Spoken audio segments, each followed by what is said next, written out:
Hello and welcome back into another episode of Bite Size Steelers. I am your host, Simon Short. We are here to preview the Week 3 matchup between the Pittsburgh Steelers and Las Vegas Raiders. The game will be taking place out in Las Vegas, where the 1-1 Pittsburgh Steelers will be facing off against the 1-1 Las Vegas Raiders, now headed up at quarterback by Jimmy Garoppolo. Of course, we will preview the offense and defense with keys for both sides. We will be taking a look at the injury report and any roster moves that we need to update everybody on. So, as of right now, though, let's take a look at just a quick snapshot of where these two teams are at 2 weeks into the season.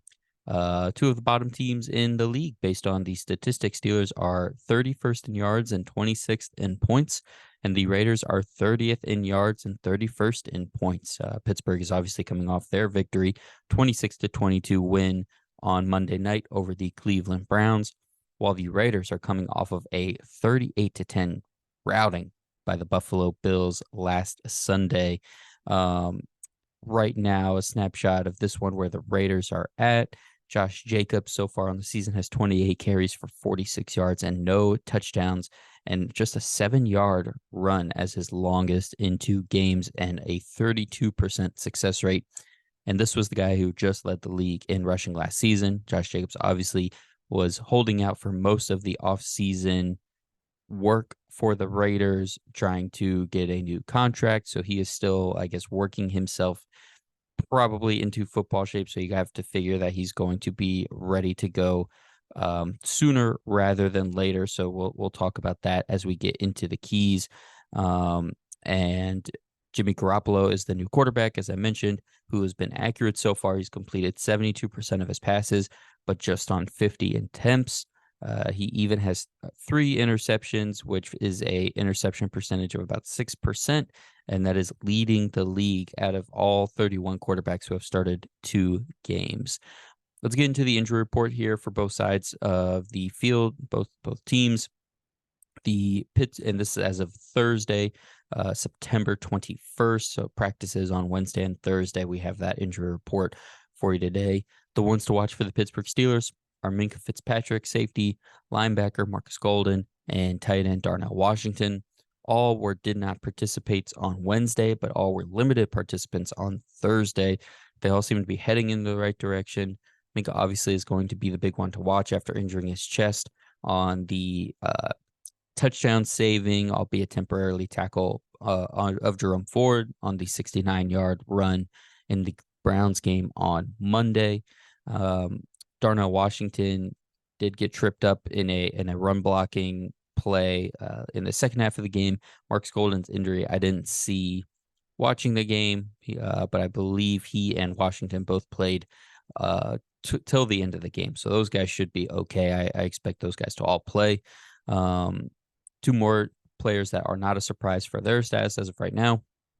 Wide receiver Gunnar Olszewski and defensive lineman Larry Ogunjobi have both did not participate for Wednesday and Thursday. Like I said, not a surprise. Gunnar Olszewski is in concussion protocol. I find him to be pretty unlikely to play in this one. And Larry Ogunjobi, we know his practice reps and practice participation is going to probably just be on and off throughout the season. He had a big game Monday night against Cleveland. I'm sure this is just to get him extra rest, ready to go Sunday. So I'm not concerned about Ogunjobi's availability to play. Over on the Raiders side of things, wide receiver Jacoby Myers, who missed the second game of the season for Vegas, was a full participant on Thursday after being in concussion protocol. That is what he missed the week 2 game with. So he seems to be in good shape to play on Sunday against the Steelers. We will have to see when it comes to concussion protocol when they have that first full participation in practice. They do one more assessment the day after to make sure there's no ill effects after a full participation in practice, but he should be good for the game. Defensive lineman Bilal Nichols and cornerback Jacorian Bennett were both limited participants both Wednesday and Thursday. Jacorian Bennett is one of their starters. He's played 95% of the snaps on defense already. So that would be a big loss for them if he were to not play. And Nichols has played about 50% of the snaps, so a pretty heavy rotation as a defensive lineman. And rookie edge rusher Tyree Wilson did not participate both days of practice due to an illness. Don't know the specifics on that, but he's played 49% of the defensive snaps, so he is definitely in the rotation as well. The 7th overall pick from this year's draft. Some subsequent roster moves to give to you guys. Cam Hayward, Deontay Johnson, and Anthony McFarland are all on IR for Pittsburgh, as I've mentioned in previous episodes. So the Steelers have replaced all three of those players on the 53-man roster, including wide receiver Des Fitzpatrick, who there was some question over the last couple of weeks of, is he on the 53? Was it an elevation? And he'd be reverted back, but he is signed to the 53-man roster. Defense lineman Braden Fehoko, who I talked about last week, I was expecting to get called up when Cam Hayward initially went to IR, but Fehoko is now on the 53-man roster. And Pittsburgh also signed running back Godwin Igwebuike from the Atlanta Falcons practice squad, a running back, but also, most importantly, a kick returner. So let's go through each of those guys' roles. Igwebuike, like I said, 39 kick returns in his NFL career. I got that stat from Joe Clark of Steelers Depot. So this almost feels like a one-to-one Anthony McFarland replacement on the 53. He's a running back. He's the third running back on the depth chart and could be the team's starting kick returner on Sunday against the Raiders. This would obviously be a big role for a person that was just signed to the 53, but that's kind of where they're at because Gunnar Olszewski was the number 2 kick returner. We saw what his one kick return attempt looked like on Monday, and then, like I said, he is in concussion protocol. So this move could be for Godwin to be the kick returner Sunday against the Raiders. Braden Fehoko coming in as the basically true nose tackle run plugger, old school Steelers, 2-gapping sort of player. Should really help with this team's struggle against the run. And this team definitely needs it. And with guys like Keanu Benton and Montravius Adams being a little bit lighter as nose tackles, being more the penetrating type, Fehoko is a guy they really need in there, especially with Cam Hayward out.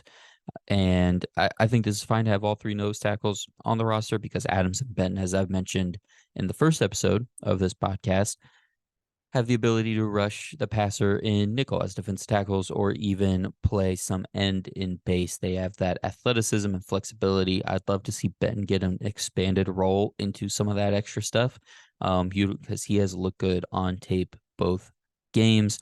Wide receiver Des Fitzpatrick, who I talked about last week, can play outside, is an outside receiver, could maybe play some slot, but most importantly is a guy that could be a good gunner. He's a good special teamer, so he'll just add some depth to this wide receiver room with Gunner and Deontay Johnson both out, most likely, for Sunday's game against the Raiders. Let's see. So let's go ahead and get into the keys for the offense and defense now. We'll zip on through here. 3 keys for the offense.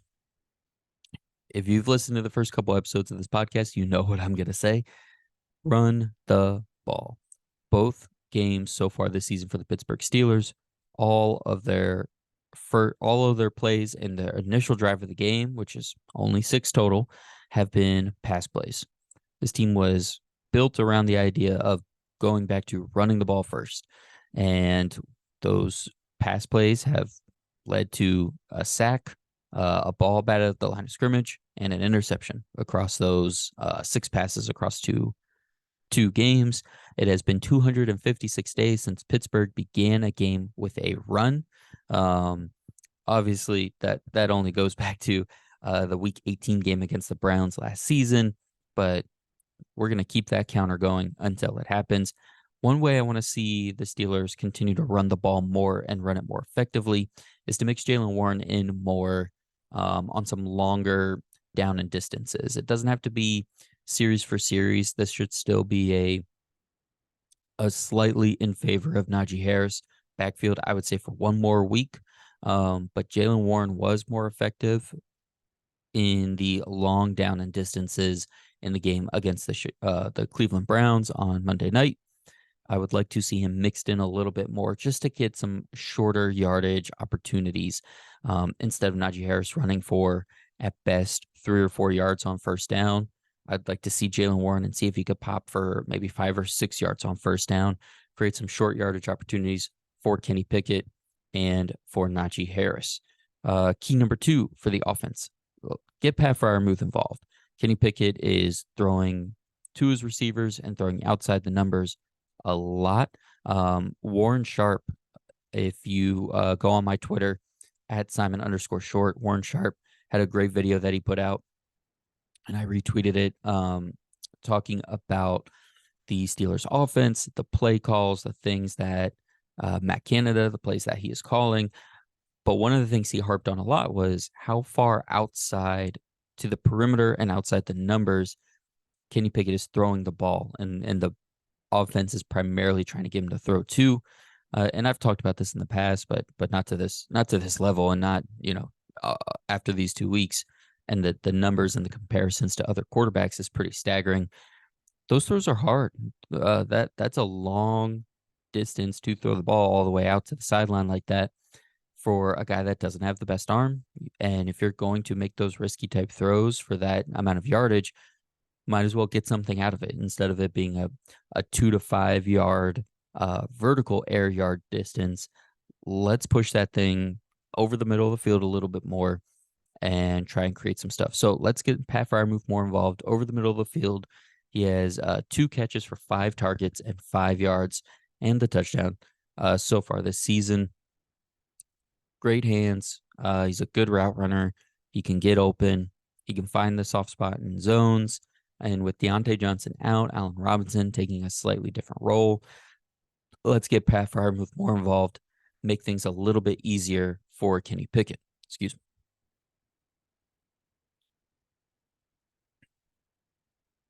All right. And speaking of Kenny Pickett, third key for the offense, no interceptions.